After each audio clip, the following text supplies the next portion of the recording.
Doritos, Reggie's 4-barrel ice cream. I keep hearing what when we did. Every time you say it, I hear it. The funny thing is, like, I made it 4 movies without even thinking of doing it. I get to the last one, I'm like, who? What? Oh, no. Reggie's 4-barrel ice cream. Yep, that's the wrong one. Yeah, Reggie's 4-barrel ice cream. Your host is always Bryan Dressel. With me, as always, is Matt. Oh my God. Stretch Armstrong, Dykes. There we go. Have I lost the zombie dog now? Oh, I got so excited about Stretch Armstrong, I forgot. I'm just going to do it over again. Matt, Zombie Dog, Stretch Armstrong, Dykes. I'm going to leave it all in, because I got to get the full name in. It's funnier the second time round as well, to be honest. Stretch Armstrong. All right, and then Who uses that as an insult? I like the idea that Matt gets an extra little monitor through each series. So like, yeah. That's Matt, Zombie Dog, Stretch Armstrong, Dykes. Next series, adding another one that is the best of the ones that you pick out. Oh, God, my nickname's going to be longer than my job title. And I totally forgot all of his nicknames from Who, What, When, When, Why. So as awesome as I agree that would been, I should have started a show ago. Because Zombie Dog's still hanging over from Resident Evil. If you listen to this episode and you can recall what our nicknames are, please write in and tell us which one it should be. That'd be pretty awesome. HEHpodcast@gmail.com if you want to do that. We also have, my God, this one's just too good. Joel Moonscraper DeWitte. I mean, that's just awesome. That's a legit cool nickname, right? How's it going, Moonscraper? That feels like a Star Wars name, like some Sith name. A knockoff of Runeraker. Where the Moonscraper goes. I also just love like they have to like explain the insult because the sky isn't tall enough when you call someone a skyscraper. We have to escalate everything. These are actual insults. Like, judging by the website that they've come from, these are actual insults that people have been... Who's not like, if I'm really tall and someone called me Stretch Armstrong, I just laugh in their face. Mm-hmm. If this is Moonscraper, I'd be like, yeah. It's that's a hell of a name. Thanks. I'll go get you a moon rock and beat you to death with it. Oh boy. All right. So as much fun as those nicknames are, I think we should probably finish up this series, shouldn't we? Because we're at the end. We've done it. This is the end. Is it? We've done really? what so many horror movie fans have failed to do and watched all the 5 Phantasm movies. All 5 Phantasm movies. I can talk today, I swear.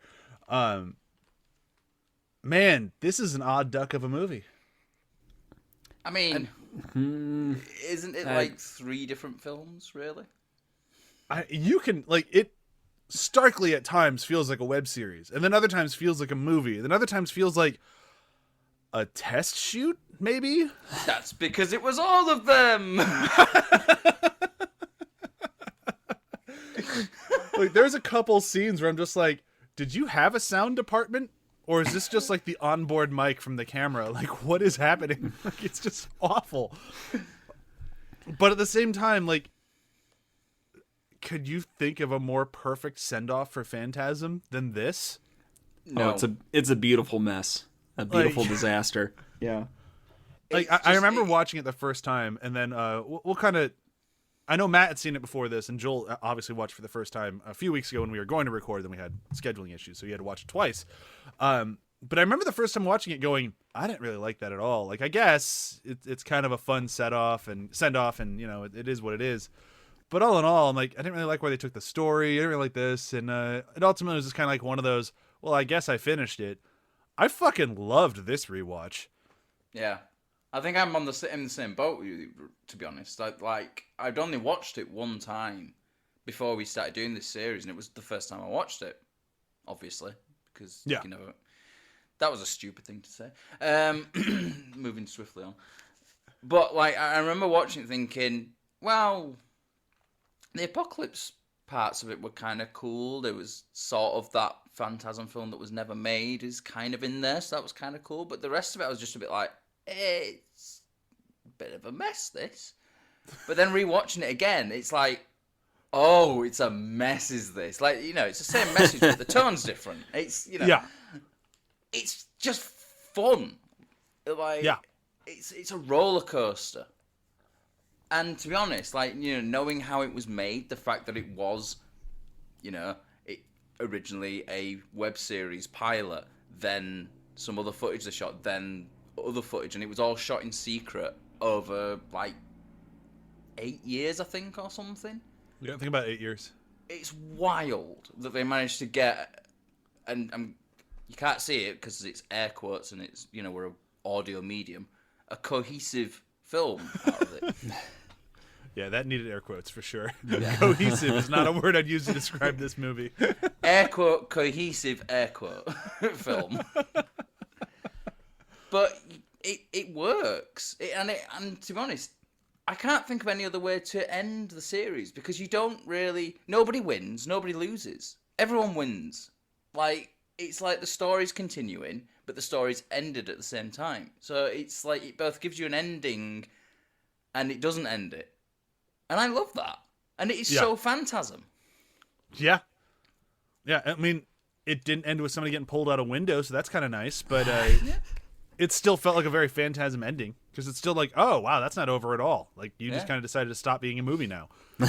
That felt very Phantasm. Joel, what about you? How was your... sequence as well? Oh, God, the mid-credit sequence. At least we got Rocky back. She had to come back so some other guy could lech on her. God, poor Rocky. But Joel, what about you? How was your first take at this one?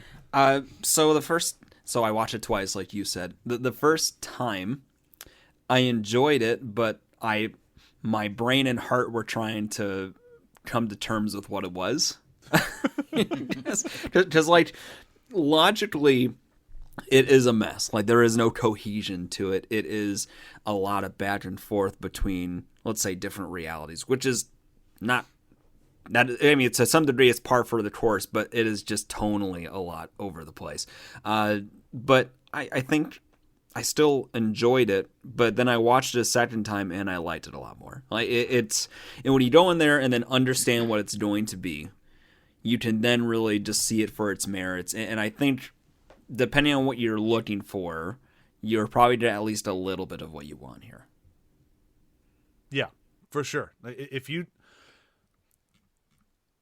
just kind of wanted a send-off to Phantasm that's chock full of fan service, you kind of get that here. If you want like an actual ending to your story, you kind of get that here. Like you kind of get anything you could want out of this. It's just also wrapped in this very messy package of just, they tried. Yeah. It's.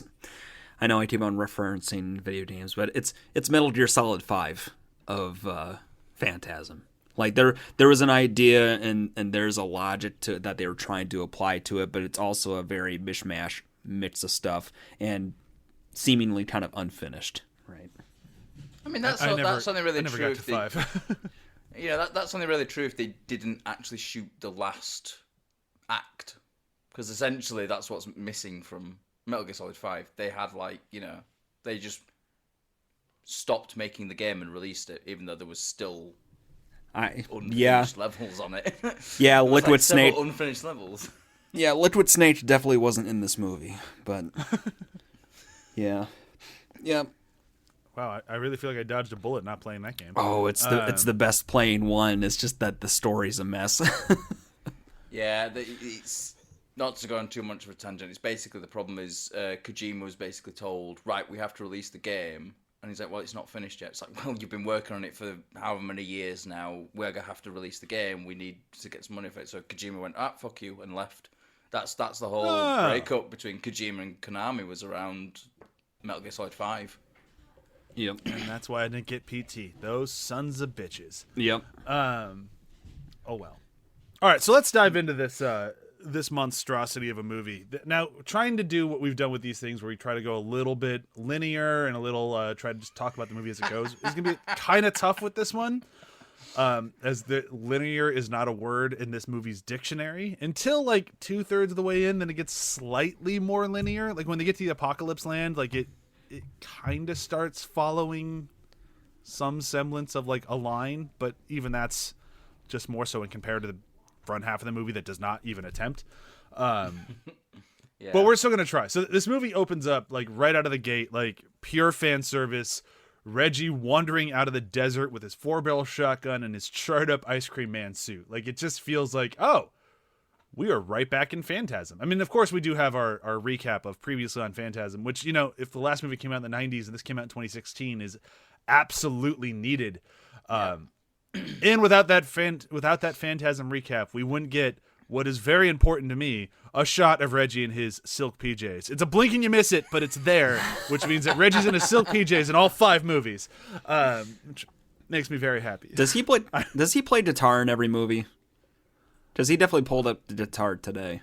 I don't know if he plays one diegetically or non-diegetically, but I know at some point there will be a shot of Reggie playing a guitar. I just don't know if it's actually happening in that movie or if it's like a flashback from another movie. Oh, he has a great line right out the gate too. It's like the first line he has and says something about like, what was it? Yes. I sure could use a rocket pop right about now. That's it, I kind of love that whole first sequence because he's kind of wandering in the desert, and then his car shows up on the road, and he's like having to ask for a ride in his own car, and then he has a pure Pay Reggie. for a ride. yes, but he has pay for a ride. But he has such a like. So I don't think Reggie is too often a legitimate badass. I kind of think he fumbles along through a lot of it. This was a very Reggie badass moment. Oh, you mean him like and there was a gun in the middle of the car and Yeah. oh wait, it was in the glove box. Yes. Get out of my fucking car. Yes. And seeing the guy's clothes as well. So now, just throwing it out there because I'm gonna give this movie a lot of credit, probably more credit than I should. I think this movie's time is all over the fucking place, and I think Reggie's dead during this scene. And that's why his car just magically appears for him, because he's in a different reality now. Possibly. I think all the stuff in that reality is afterlife, and he's being taken to the tall man, because when he dies, he doesn't die. He goes to the tall man. So in that area, he's constantly going towards the tall man. So that's what I think is happening. I think there's a lot of that in this. I think this whole movie is about Reggie dying and about him going to the tall man. And he's finally dying with Mike and Jody. So now all 3 of them are officially dead. That's what I think is happening. I'll just get it out of the way. Okay, thank God. That's what I was thinking too. Yeah, I saw this very much as a whole movie of Reggie's life flashing before his eyes, and some mixture of like heaven and hell. Because like in a weird way, heaven is Reggie finding Mike and Jody and then taking it to the tall man. Right? He has lived this experience so long that's his victory lap, is being like, okay, we're back together and we're gonna beat the shit out of the tall man. And then his hell is being stuck in the psychiatric hospital type environment, and then struggling to understand what's real and what's not. You know, because I mean, not to get too deep into this, but in recent memory, my experience has been dealing more directly with people with dementia, mental health problems later in life. And I could relate to a lot of this in that he has these sequences where he wakes up from his idea of heaven, which is chasing down the tall man. And then he's in this psychiatric hospital, more or less tied down to a wheelchair, with Mike showing up, but Mike is the concerned adult who sees that Reggie's deteriorating and not able to understand fiction from reality, right? And so it becomes this weird thing of Reggie waking up in a wheelchair, trying to tell Mike that, look, the tall man's after this. This is all the tall man's fault that I'm here. And Michael being the sort of concerned person like, no, I mean, Jody died and now you're here and, this is life now. And so it is anybody who has a relative who deals with those kind of issues, I think could actually relate to that really well. I actually think they do a pretty good job of it. Like, yeah, I mean, a pretty good job for the source. Like, you have to remember what you're watching. But with that in mind, like they do a pretty good job of that, like blatantly convinced he knows where he's at when he's wrong. It's done, and that's if you want to take it tastefully. like that, yeah. Like, the sort of the dementia part of it is done quite tastefully. I think it's not like just using it as a plot point. It's actually at times kind of, showing you this is what dementia is.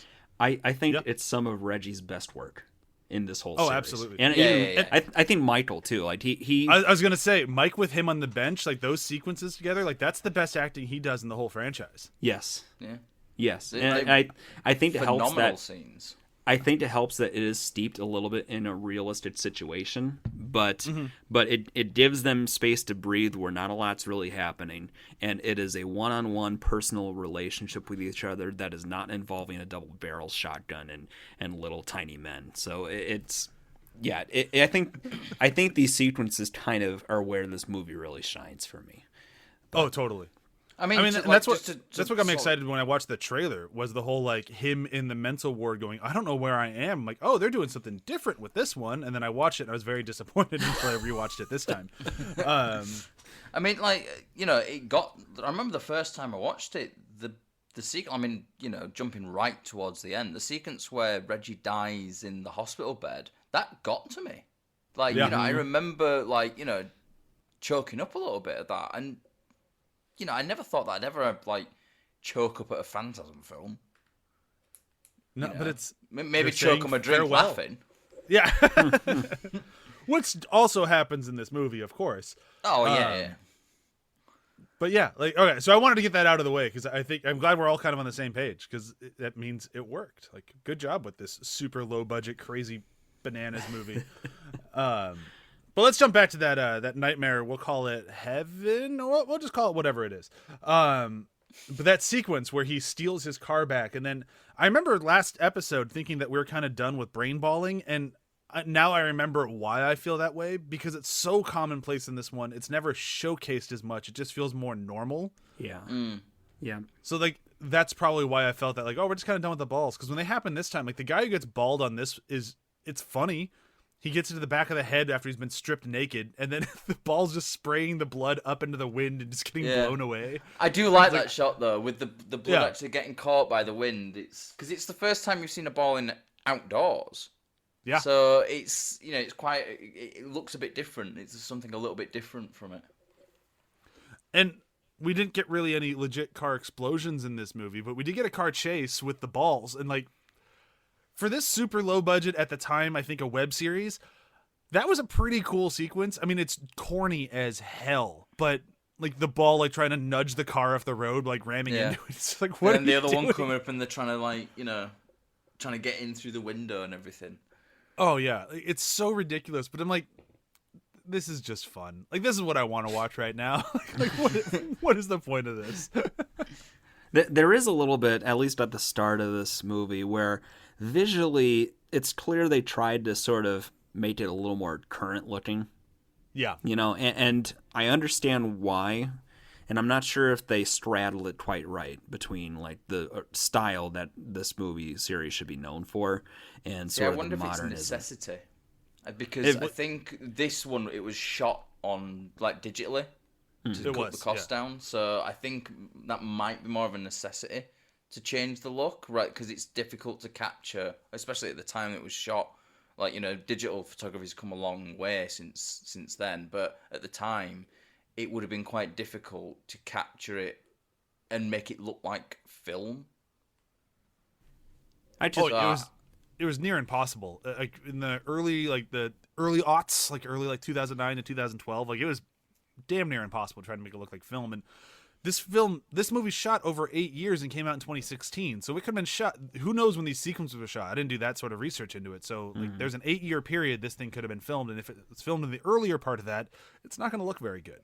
It was for the web series, I think that was the first stuff that was shot. So if we're assuming the car chase was shot for the web series, then that would have been 2008, 2006, 2008, around that time. Yeah, it's been a long, long time ago. So I think this movie's just kind of like the rest of the Phantasm things. Like a lot of Phantasm was shot on short ends and like leftover film stock. They just used what they could. This movie did the same thing. It's just done in a different era, so it just looks different. I think my bigger complaint with it is that the amateur skill behind the camera in the original Phantasm looks amazing. Like that, whoever the amateur never touched a camera before guy was, did an amazing job. The guy they got now, not so much. Like it's still shot well, but I'm not looking at this super low budget horror film going, this should be like shown to cinematography classes, like I do the original. Yeah, because that was the thing as well with the original. They were learning all these sort of like different techniques themselves, and they were coming up with new techniques that actually started getting used. Like, you know, one of the sequences that got cut out was they made what a very, very, very rudimentary Steadicam system, which 1970s, whenever they actually shot it, because it was shot over a 2-year period or something. So, like, you know, mid to late 70s. That's really ingenious. Oh, and yeah. the problem with that is, like, you know, when you look at it now, it's just kind of like, I think instead of coming up with new methods, they're trying to replicate other things that other people have done, but on a much, much, much lower budget. Yeah, and it's all relative to, you know, low budget in the 70s versus low budget now. You get more bang for your buck in the 70s because it was just a different time. So yeah, I can be forgiving of the lackluster look because I just want more Phantasms. So, Yeah. so here we are. But moving ever so quickly along, after that guy dies, then we have the scene we kind of already talked about with Reggie in the mental institution. But then we come back, and now he's waking up in a totally different time. Like, he's waking up back when Jebediah was still alive and not the tall man. But then also, oh, fuck, it's a dream. Well, this is the thing. Like, I think... Cause, I skipped over Dawn. We should probably go back to Dawn, shouldn't we? I totally jumped right over her. Yeah, you could do. We'll go back. We can swing back around to Dawn. But I wanted to mention, actually, the look in the mental institution, every time they're in there, it all feels like this kind of out-of-time thing. So I think the idea of it being Reggie's hell is lent a lot more to the design of the costumes, though, because the costume design, anytime they're in there, like you see the nurses, and they're wearing like these almost like World War One era nurses outfits, Right. with the weird paper hat things. Yeah. So I think it's like when you say that it's like a Civil War era thing, I think it's just you're in Reggie's hell, and it's, you know, that's the sort of like the, because it's his hell. Well, this one's also, this particular sequence is a little different because Jebediah is there, and because they're just talking as the tall man and Reggie. I mean, they don't really out it that much. And we also see the lady in lavender. So like this one, since it's a dream, it's a little bit different, but I think it's still kind of the same goal. Yeah, and with him talking to Jebediah too. I mean, Angus Rim has this great line of just like, I think this is where they send us here to die. Right. Yeah. And it's, number one, that's probably where a lot of people feel like it with nursing homes in general. Yeah. But like also it has some weight here as well, because death is, number one, what Reggie's trying to avoid while he's finding Mike. And also Angus, you know, the tall man is, I don't know, maybe not sending him to his death, but he is sort of the date keeper of death in some ways. Yeah. Yeah. And yeah, that's well put. So, but before we get too far, though, I should mention Reggie does have another girl that he hits on in this thing. And this time, quite successfully. He finds this girl, Dawn, on the side of the road, who, for some reason, you know, is okay getting into a car with him. She said she thought he was somebody else. And he very accurately goes, you know somebody else driving this car on this road? Weird. And I like that he calls it out, but he still doesn't be like, wait, am I still on Earth? Like, is this still normal? He's just fine with it. So he gets another very attractive woman to jump into a car with him and then take him home with her. And then he's like, hey, we should bang. And he tries to start saying that. And she's like, whoa, whoa, whoa. No. I know where you're going with this. No. Don't think about it. He's like, no, I was just going to say I'm going to write you a song tonight. I fucking love Reggie. Reggie. Starts writing her a song, like, and then he does. And he forgot her name. yeah. That's the best bit because it rhymes perfectly with the last word as well. The fuck did she say her name was? Oh, damn it, that was good. But the best thing about it is they cut to Dawn in bed, who's just sitting there just like looking at the empty side of her bed, and she's like, I could throw him a bone. He seems like a nice guy. He finally gets a girl to agree to sleep with him, and he passes out. Yeah. Yeah, he's just there asleep. She comes out and goes, Reggie. Oh well. Poetry, pure poetry. But of course, Reggie had to go by and see somebody, so that means they had to die. So bye, Dawn. That's what you get for hooking up with Reggie, or not hooking up, but just being near Reggie. And then they get their only named actor out in the barn killed too. Demeter.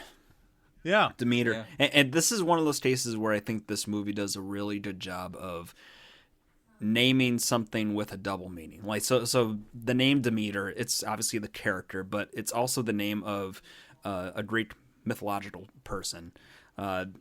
She is an Olympian goddess of harvest and agriculture, and she's known mostly her daughter Persephone being abducted by Hades, and then her being angry and cursing the world that causes plants to wither and die. So like it is all related to this idea of harvest. And when you think about the tall man, like he is harvesting people to his own ends, right? To turn them into balls and then have them become these tiny gremlin creatures.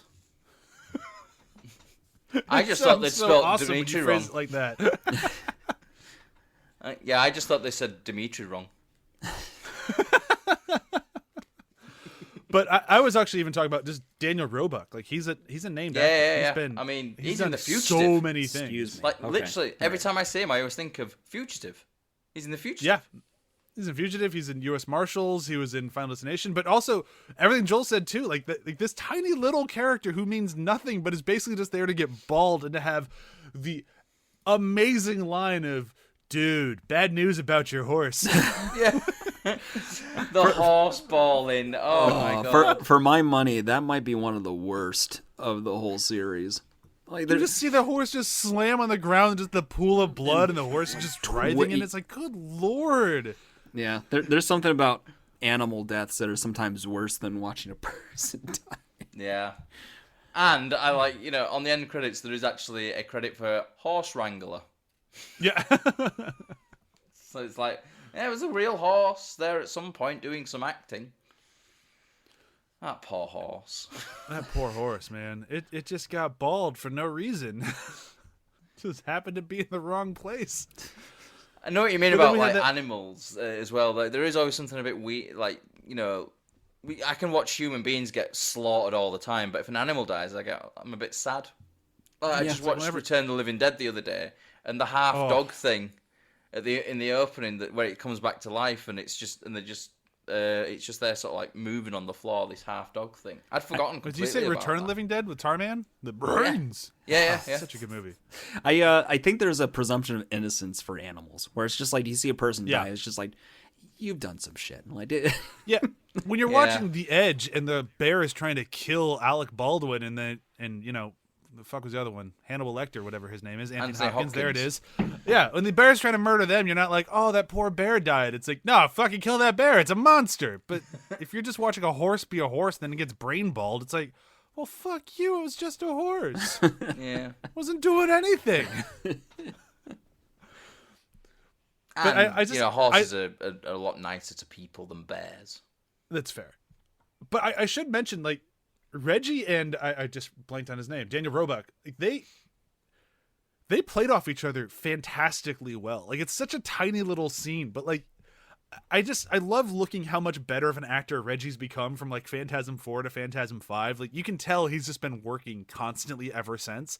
Like, even the movies haven't been great. He's been like doing things. Like, he can play off people better than he could back in the day. Mm-hmm. And like him with Daniel Roebuck, like I love the second he just walks in, just like, dude, seriously, you need to shut the hell up. It's just like the way it's great because neither of them speak each other's language in the context of the scene. Like, Demeter is, I'm assuming, is Russian is speaking. Hence me thinking that they just spelt Dimitri wrong.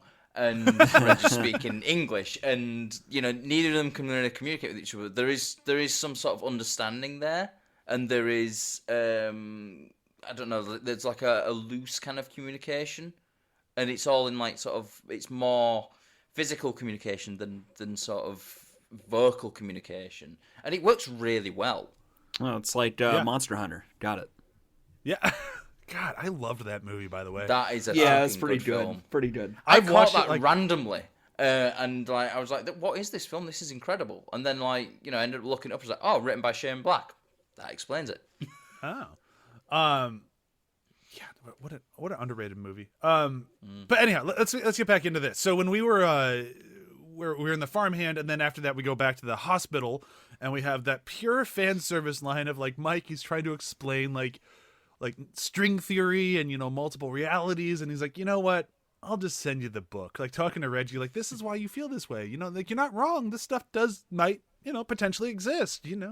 But it's not you. Just like Reggie is that books I don't need. A fucking 4-barrel shotgun is more like it. Oh, it's so good. Oh god.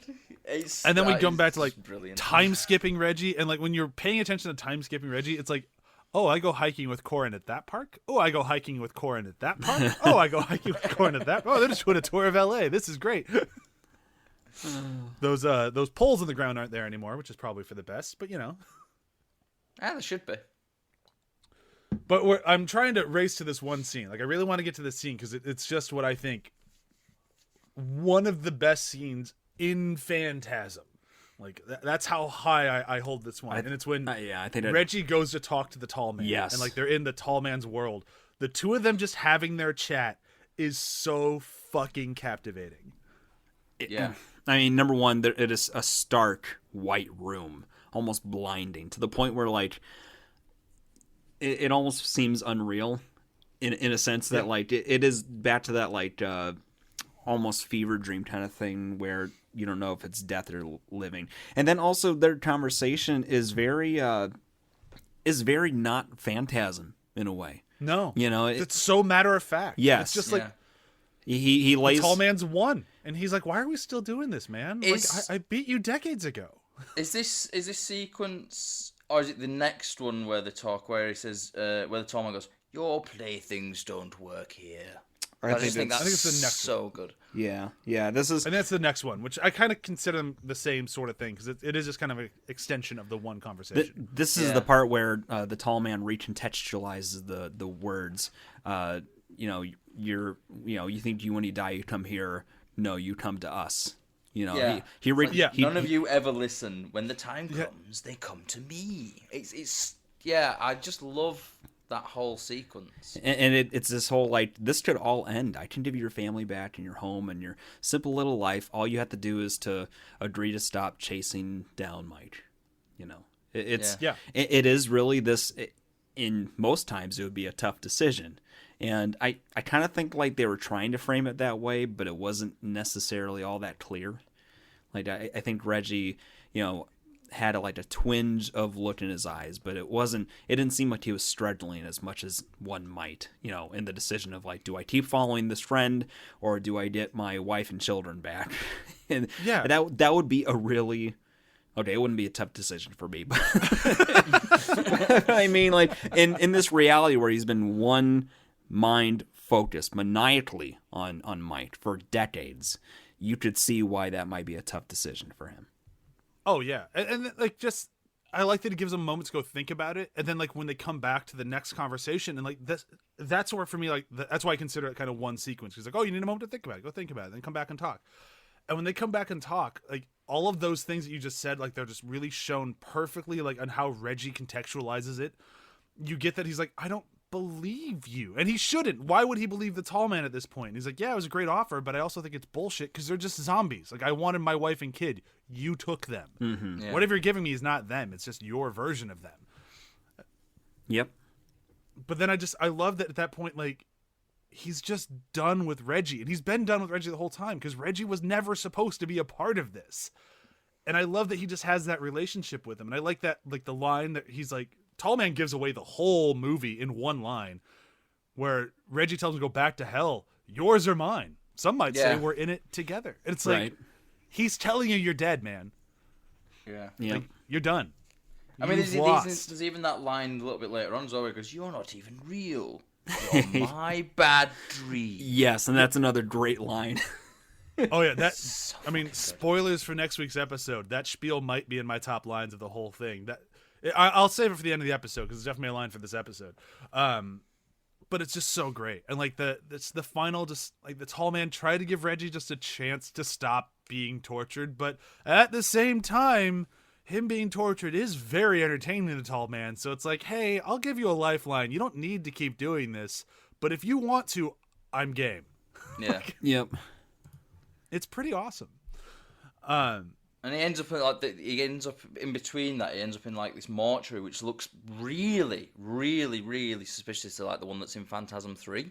You know, the one it does, where they meet Rocky, Yep. and then you've got Lady in Lavender walking down, and then she like suddenly turns evil, and Reggie shoots her in the head, and Which I know there's a lot of plastic surgery and film techniques there, but I still got to say she looks incredible for however many years it's been.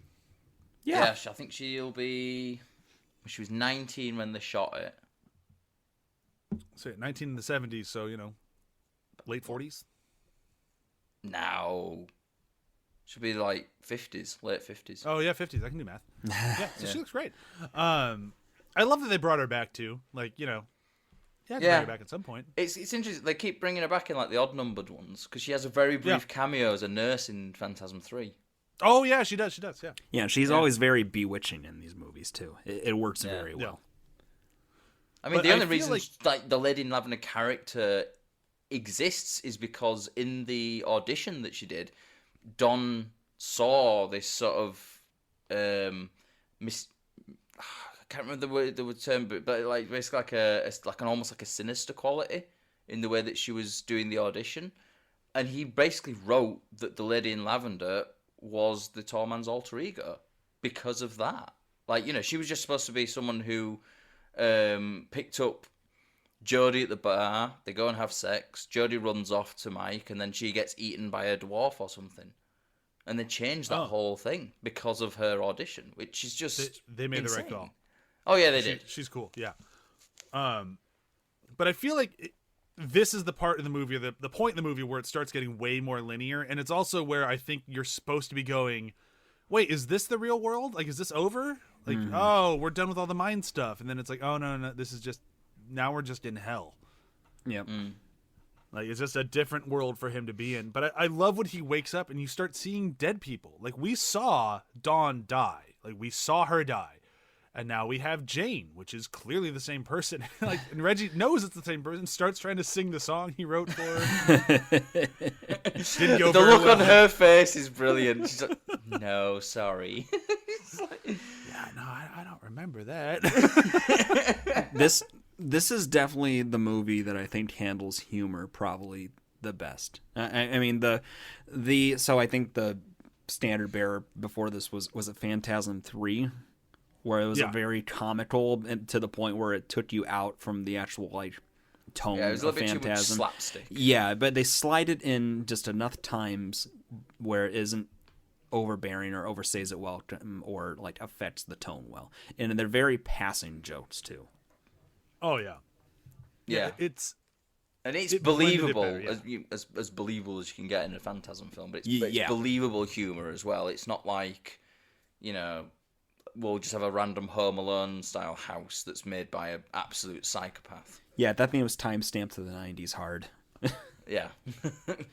I still love that sequence, by the way. Yeah. It is a cool sequence, yes. but it is ludicrous as well. Oh, absolutely. But the one thing that, like, it doesn't really bother me in the movie. I still enjoy the movie, but it feels like the rest of this movie is just pedal to the metal. Like, let's get to the end of this thing. Let's get to a showdown between the tall man and Reggie and Mike with his superpowers. Like, let's just get there. And that's sort of fine. Like, it's entertaining to watch, but it is also kind of like my notes really just kind of stop here. Like, it just kind of flies from this point on. And that, so the futurism kind of thing, I think that's where, I'm not sure if I'm going to use the term shark jumping, but it is definitely the point where they kind of started losing me. Just because to your point, it's too straight that way. Like, it is very straightforward. We're in the world where it's like a hellscape, almost Terminator kind of thing going on, and the Sentinels, sort of the giant Sentinels in the sky and stuff. Yeah, it's a lot, and I think I understand where they were going with it, but I also think that it's the weakest part of the movie. I think the problem with it is they're taking an element from a script that was written that was supposed to be the end of Phantasm, and it was this post-apocalyptic world, but they're taking this grandiose idea and they're trying to do it on a very minuscule budget, and I think the problem with that is it just feels like, it ends up feeling cheap because like how much. Like, each time they go, like, it was the same corridor they're running through and the same rooms they were going into. And, it didn't feel like they were really going anywhere. It felt like they were in one building just going around in circles. And then you had the very inexpensive CG, like, helicopter shots and, like, that sort of stuff. Where it's it's just rough. Or you get to that point where they're at the chasm trying to save... what's her Jane? Thank you. And they have these sort of like panned shots, and then they zoom up to Andrew Scrim going boy, and then the background it takes you out of it a little bit, right? Because it is very cheap looking compared. I mean, that's the thing. If they had a couple of $1 million to shoot that sequence, that could have been epic. Mm-hmm. But now it just kind of looks like sci-fi original movie style visual effects, and it kind of takes you out of it, because I love the idea of the shot of it, them zooming in on the tall man saying boy. I think it's a great way it's designed, but it just looks cheap, and it does take you out of it. You do end up just sort of thinking, oh, that's a shame that they didn't have money to do that better, that is the excellent way to describe the feeling while watching this scene. Is like, I wish you had money to pull this off. Yeah, like this kind of feels like a concept, and like I can live with concepts in films. Like I like the Donner cut of Superman 2. Like I can watch rough sequences and be like, I can kind of piece together what's supposed to be here. But since this is like the finale, it just kind of leaves a somewhat bitter taste in your mouth, which is fine. I mean, all the movies have things that we don't love about them. It's just unfortunate that it's the ending of the huge ending of this, because I think the movie actually nails the actual ending, with Reggie dying and then waking up in the desert and finding Jody and Mike and like all that. I think works. Can we touch very briefly on, I can't recall his name, but the shorter individual who's on the strike team? Chunk. That's his name. Chunk. Excuse me. Chunk. This is supposed to be a very serious, frightening, like you said, end times kind of thing, and he cuts into it with the kind of humor that just, I think it really does it a disservice. And it's not his fault; he's just playing his role. But he is this very snarky, loudmouth kind of character with a Napoleon complex, and it sort of cuts into the tension and seriousness in it in a way that I don't think it was the right time to do it. A Baldy, where the fuck are you going line? It just... it always grates against me a little bit as well, does that. Even that, and even the whole, kamikaze against the tall man kind of thing. He has a snarky one-liner before it goes boom, and it doesn't sit well with me. And no, and I don't it just felt like an odd joke. It felt like a very long road to get to the joke of the tall man is taken out by a short man. And it's like, is that really how you want to end this? Like, that just feels like such an odd way to end the franchise. Which, I mean, it speaks volumes for how much I enjoy the movie when, the climax is frankly disappointing. Because it's centered around a character I don't really enjoy who just kind of insults the character that I do enjoy. And then it's just kind of a gimmick. That's not really where I wanted this movie to go. But even with it going there, I still really enjoy this. So, to me, that speaks volumes for how good the rest of the stuff is, even when you're watching it going, this is crap. But then when you think about it, it's like, actually, I think they did a pretty good job with it.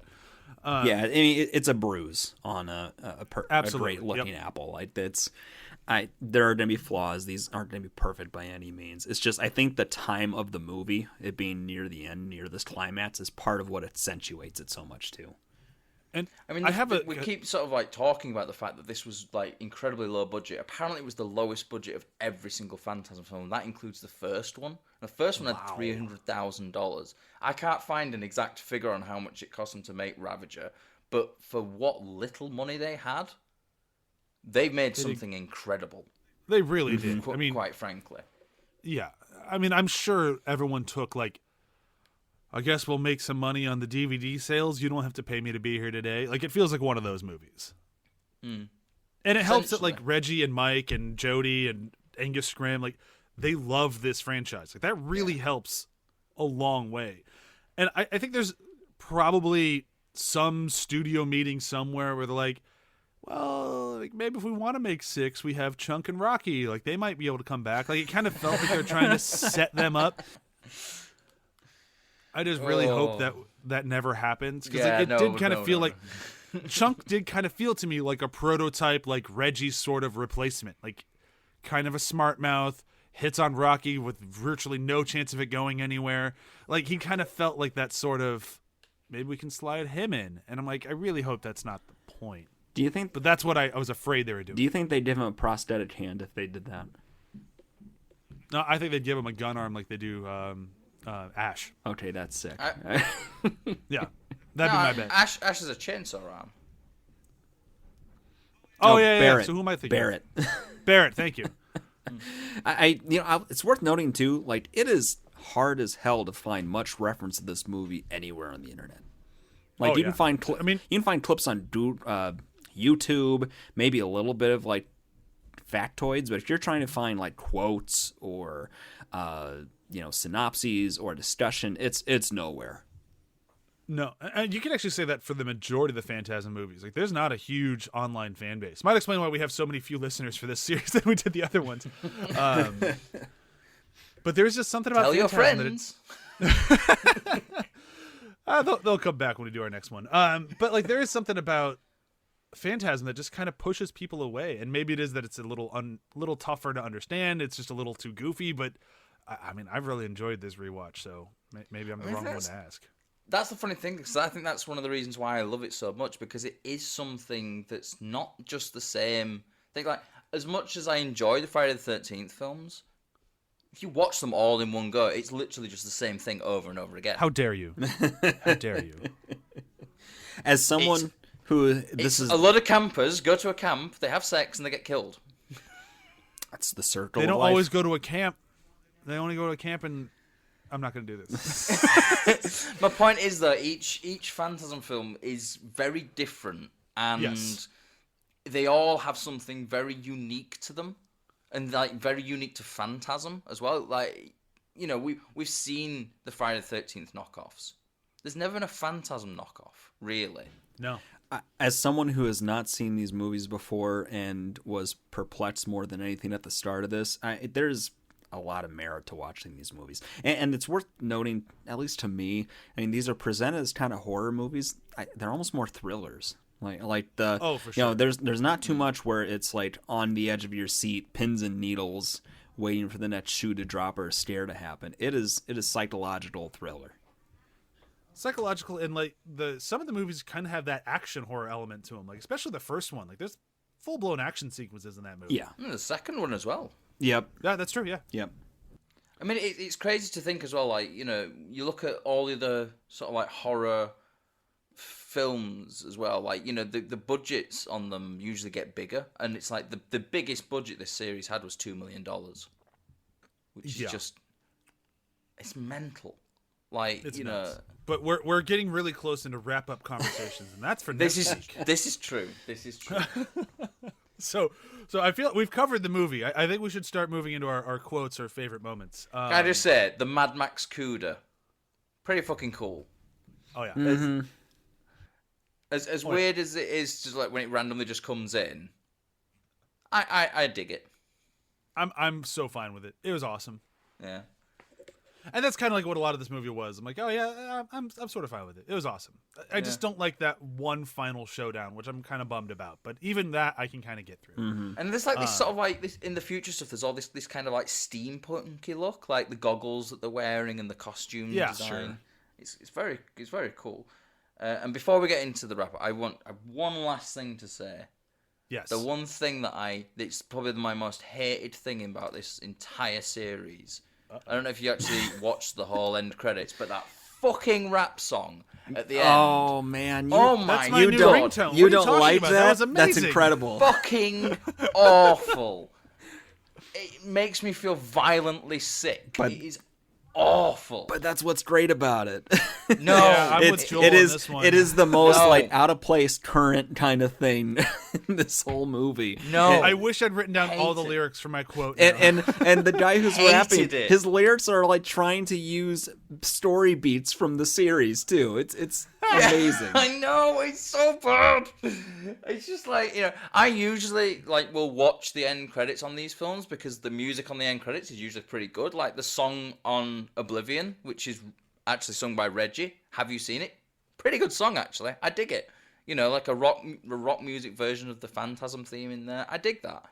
But this film, I fucking kill the end credits off very quickly as soon as that rap song starts. I think you need to go back to it and try it again. It is the quintessential so bad it's good. Like, just amazing. You need to go back. No, that you need to. It's definitely worth it. Don't you dare start sending me video clips of it. Or I'm not audio already clips pulling of it. one up. That's gonna be the new Rick roll. Oh my god, I'm definitely next time I send a link for the podcast, it's just gonna be a fake link to that.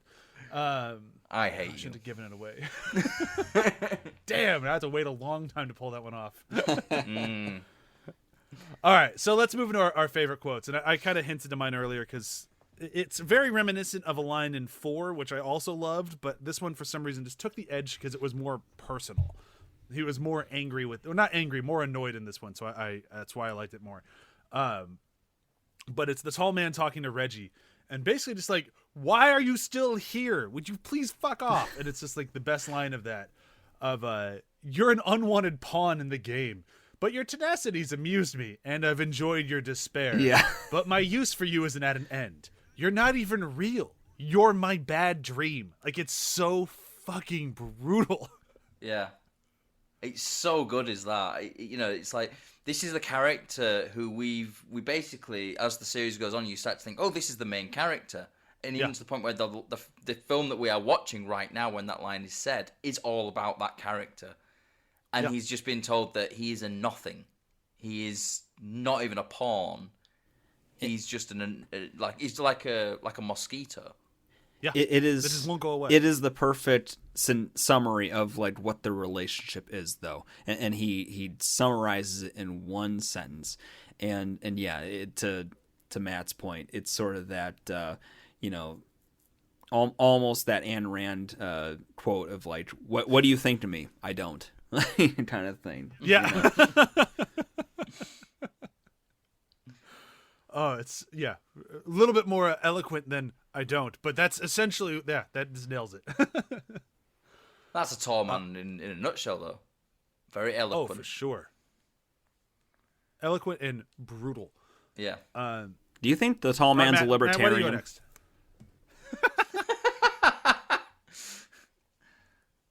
Maybe. Yeah, definitely. All right, Matt, you're up. So mine's along the same lines of that, actually. It's when the tall man's he's looking at Mike. I don't know why I would say Michael. It's so weird. And he goes, "You were my subject." And then he turns to Reggie and goes, "And you, well, every tall man deserves an amusement." I just love that. It's just like the idea is all that each tall man's got like a different personality as well, and it's that idea of like, he has come back, but actually he's ever so slightly different. It's that whole. I know I messaged this in our chat, but it's the BioShock, like there's always a lighthouse kind of thing. Yeah. For each different reality he steps in, there's a different tall man. They even do that panning sequence where they show millions tall man being like sort of panning to the side quickly as he go down a hall. Like it's. Oh yeah. They've got an idea. All right, Joel, last but not least. I feel like that White Room sequence is the obvious answer. It's the thing that's going to stick with me more than anything probably in this movie. But that that first 15 minutes of Reggie in the desert and the car sequence of him stealing Baptist's car. Again, it is rare that Reggie is legit cool in these series. He seems more like the bumbling everyman that tries and bundles it every so often. But this is one of those things where it's just like he is roughed around the edges now. He's had a lot of lived experience with this garbage, and he's done with the shit. He just wants to get to the business. I've got nothing else. I think we should start wrapping up, and then do some pluggity plugs and say goodbye before we move on to next week. For this show and the other show on the ATH Network, check out athpod.com, where it's this show and Demon Days, which is back up and running and doing some really crazy shit. They just had their episode 100, so big congratulations to them as well. That's it for me. Joel, what you plugging? Super GG Radio is a video game podcast where we check out pre-release indies and talk about our backlog games as we try to clear them out. Afterthoughts Podcast is a podcast where my wife and I read books and talk about them, not as frequently as I'd like. We're going to try to pick that up soon, but stay tuned. You need some You're more doing Dune next, inspiration, right? Like Dune, yeah. I need to finish the book we're working on now before I consider anything. We've been talking about Trinity Yankee and King Arthur's Court for like a month now, and life, but we're going to get to it, and then we'll consider not Dune after that. I'm currently reading Dune? No Country for Old Men, which is really good. Oh, book. that's a extremely bummer of a book. Like, holy crap. What a not knee slapper that one is. All right. Was there anything else? Did I skip anybody? Oh, Matt, do you have anything to plug?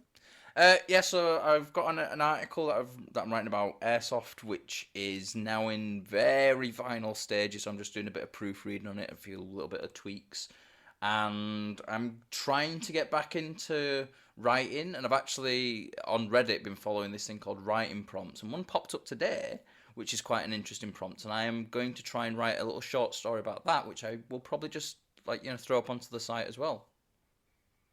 Sounds fun. I look forward to it. And then, Joel, you're still writing that Matrix article at some point, right? Oh, I've been pitching away at it. You know what? I do have a lot of thoughts about that movie, and I'm trying to do it in a way where I'm making sure I'm very precise in my points. Because the films are never precise. Spy?